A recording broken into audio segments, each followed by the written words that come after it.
सुप्रभात बच्चों।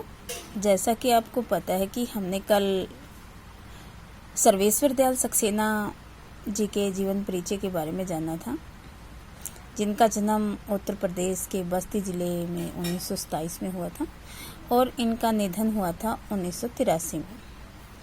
तो प्यारे बच्चों, सर्वेश्वर दयाल सक्सेना जी मानवीय करुणा की दिव्य, उनके द्वारा रचित मानवीय करुणा की दिव्य चमक, जो उनका एक सहसंबंध है, इसमें सहसंबंध में उन्होंने फादर कामिल बुल्के जी के अंतरंग प्रसंगों को उजागर किया है।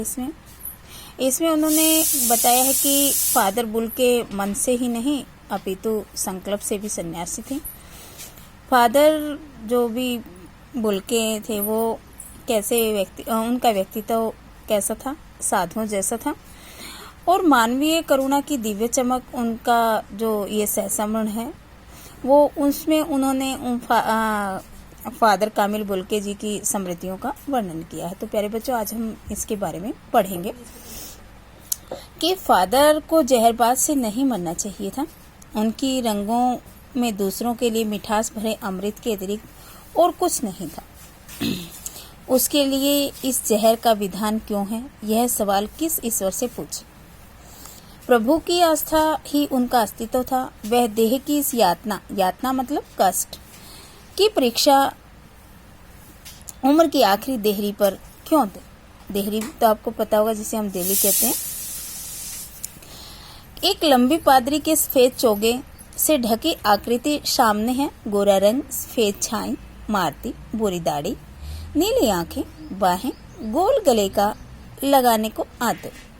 इतनी ममता अपना तो इस साधु में अपने हर एक प्रियजन के लिए उमड़ता। प्रियजन जो सबसे प्रिय व्यक्ति होता है। मैं 35 साल से इस बात का साक्षी गवाह, तब भी जब वह इलाहाबाद में थे और तब भी जब वह दिल्ली आते थे। आज उन बाहों का दबाव मैं अपनी छाती पर महसूस करता हूँ। फादर को याद करना एक उदास शांत संगीत को सुनने जैसा है। उनको देखना करुणा के निर्मल जल में स्नान करने जैसा था।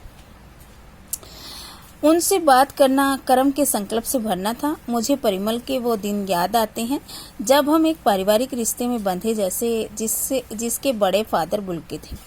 हमारे हंसी मजाक में वह निर्लिप्त शामिल रहते। हमारी गोष्ठियाँ जब वो बात करते उसमें वे गंभीर बहस करते। हमारी रचनाओं पर बेबाक राय सुझाव देते। हमारे घरों के किसी भी उत्सव और संस्कार में वह बड़े भाई और पुरोहित जैसे खड़े हों, वो अपने आशीषों से भर देते। आशीष मतलब आशीर्वादों से। मुझे अपना बच्चा और फादर का उनके सम्मुख में पहली बार अन्न डालना याद आता है।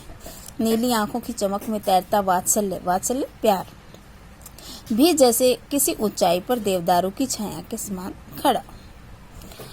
कहाँ से शुरू करें। इलाहाबाद की सड़कों पर फादर की साइकिल चलती दिख रही है। वह हमारे पास आकर रुकती है, मुस्कुराते हुए उतरते हैं। देखिए मैंने उसे पढ़ लिया। मैं कहना चाहता हूँ, उनको क्रोध में भी नहीं देखा, आवेश में देखा और ममता तथा प्यार में लबालब छलकता महसूस किया है।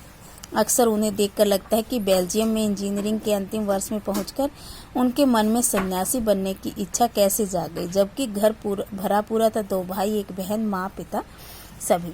देखो, उन्होंने बेल्जियम को छोड़ के ही भारत में आने का मन बनाया था।